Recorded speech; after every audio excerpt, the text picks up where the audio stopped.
কিছুদিন পূৰ্বে অসমৰ এটা আগশাৰী সংবাদ মাধ্যমত বাতৰি পৰিৱেশন হৈছিল ৰঙিয়াৰ গৌতম কলিতা নামৰ এগৰাকী যুৱকে ৰঙিয়াত অবৈধভাৱে তীৰ খেলাৰ লগত জড়িত হৈছে। তেওঁ ৰঙিয়া থানাৰ যিকোনো দালালি কামৰ লগত তেওঁ জড়িত হৈছে।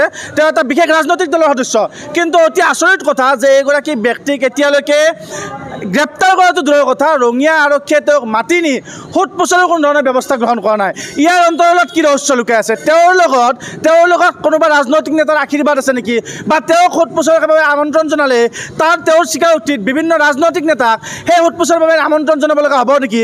তেনেকুৱা ধৰণৰ প্ৰশ্ন কিন্তু আমাৰ মাজত উদয় হৈছে। গতিকে আমি প্ৰশাসনক আহ্বান জনাইছোঁ, যিগৰাকী ব্যক্তিৰ বিৰুদ্ধে অভিযোগ আহিছে, সংবাদ মাধ্যমত বাতৰি পৰিৱেশন হৈছে, অতি শীঘ্ৰে সেইগৰাকী ব্যক্তিক থানালৈকে মাতি নি সোধ পোছ কৰি তেওঁৰ ওপৰত থকা অভিযোগৰ সত্যাসত্য নিৰূপণ কৰি সংবিধানৰ গণ্ডি তেওঁৰ বিৰুদ্ধে যি আইনী ব্যৱস্থা হয় সেই ব্যৱস্থা গ্ৰহণ কৰিবলৈ আমি ৰঙিয়া প্ৰশাসনক অনুৰোধ জনাইছোঁ।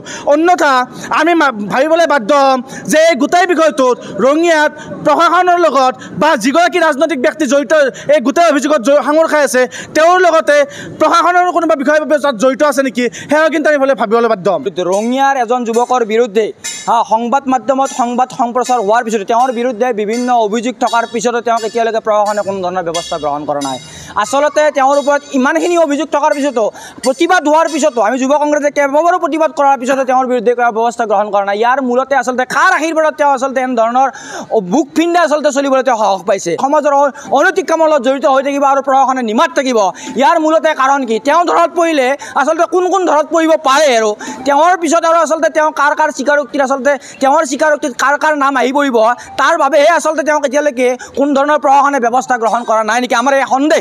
গৌতম কলিতা নামৰ এজন ব্যক্তিৰ বিৰুদ্ধে যি আচলতে সংবাদ মাধ্যমত সম্প্ৰচাৰ হৈছিল, তাৰ পিছতো কিন্তু তেওঁৰ ওপৰত কিন্তু কোনো ধৰণৰ ব্যৱস্থা গ্ৰহণ কৰা নাই।